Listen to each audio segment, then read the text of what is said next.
نہیں نہیں، یہ تو کسی کتاب میں نہیں ہے کہ 25 دسمبر کو سورہ اخلاص پڑھی جائے.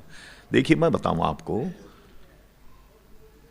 ہوا یہ اصل میں کہ 25 دسمبر جو ہے وہ عیسائی اپنی عید مناتے ہیں، لیکن ہم کسی بھی بد مذہبوں کے تہوار میں کسی طریقے سے شرکت نہیں کر سکتے.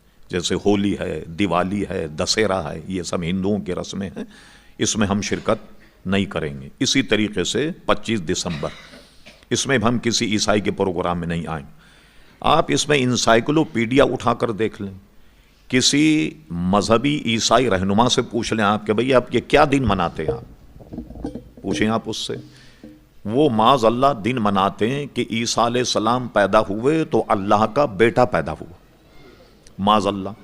اب جب وہ یہ نہیں عید مناتے کہ اللہ کے نبی پیدا ہوئے، یہ ہمارے لیے اس معنی کر عید ہے کہ بھئی چلیے اللہ کے نبی پیدا ہوئے، لیکن عیسائیوں کے یہاں ہم شرکت اس لیے نہیں کریں کہ وہ معاذ اللہ یہ کہتے ہیں یہ 3 خدا ہیں. تثلیث کا جو عقیدہ ہے عیسائیوں کا، حضرت مریم، حضرت عیسیٰ اور اللہ تعالیٰ، معاذ اللہ یہ تینوں خدا.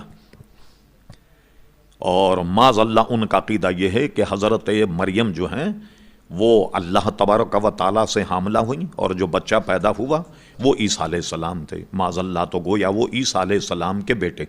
اسی طرح یہودیوں میں ایک بہت بڑا طبقہ ہے جس کو قرآن مجید نے بھی کہا کہ حضرت عزیر علیہ السلام کو اللہ کا بیٹا مانتے. یہ جو عام طور پہ ہم سنتے ہیں، اور آپ نے بھی سنا ہوگا کہ کتابیہ کا ذبیحہ حلال ہے کہ مسلمان کھا سکتے ہیں، تو یہ صرف اتنا ہی سنا ہم نے.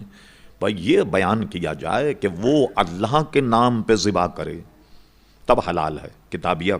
ہم نے ایک یہودی جو ان کا مذہبی رہنما تھا ان سے پوچھا، ہم نے اس کو تلاش کیا انسائکلوپیڈیا وغیرہ میں، ڈیوٹی لگائی بچوں کی، تو ہمیں کہیں نہیں ملا کہ عیسائی اور یہودی جب جانور ذبح کرتے ہیں تو کیا پڑھتے ہیں، کیا دعا پڑھتے ہیں. جیسے ہمارے یہاں بچہ جانتا کہ بسم اللہ اللہ اکبر، یہ بسم اللہ الرحمن الرحیم بھی نہیں، بسم اللہ اللہ اکبر یہ پڑھی جائے دعا.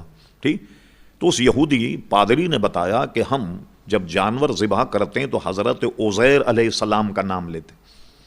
اب جب عزیر علیہ السلام کا نام لے کر کتابیہ جانور ذبح کرے گا تو ہمارے لیے کیسے حلال ہوگا؟ نہیں حلال ہو سکتا. ٹھیک ہے صاحب.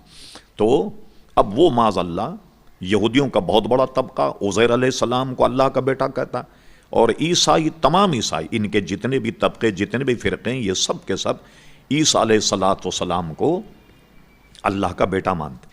اب کوئی تقریب اس لیے ہو رہی ہو کہ اللہ کے بیٹے کے پیدائش کی خوشی منائی جائے تو آپ اس میں کیسے شریک ہوں گے؟ یہ تو بہت بڑا گناہ عظیم ہے. اس میں آپ اگر شریک ہو، بعض لوگ تو اس میں شرکت کرتے ہیں بلکہ منعقد بھی کرتے ہیں اپنے یہاں، جناب اس محفل کو کہتے ہیں کہ یہ اس کی تعظیم کی جائے کہ یہ عیسیٰ علیہ السلام کی پیدائش. ہم اللہ کا نبی عیسیٰ علیہ السلام کو کہتے ہیں، تو ظاہر ہے کہ اگر اس دن کو اس نیت سے ہم منائیں اس میں کوئی حرج نہیں. لیکن ہم کسی عیسائی کی کسی تقریب میں اس لیے نہیں جا سکتے کہ وہ یہ تقریب منسوب کرتے ہیں کہ اللہ تعالیٰ کا بیٹا پیدا ہوا، معاذ اللہ. اس لیے ہم اس میں شرکت نہیں کریں گے، نہ اسے ہم منائیں گے. یا ہولی، دیوالی، ایسے جتنی بھی رسمیں ہیں ان سب سے ہمیں بچنا چاہیے.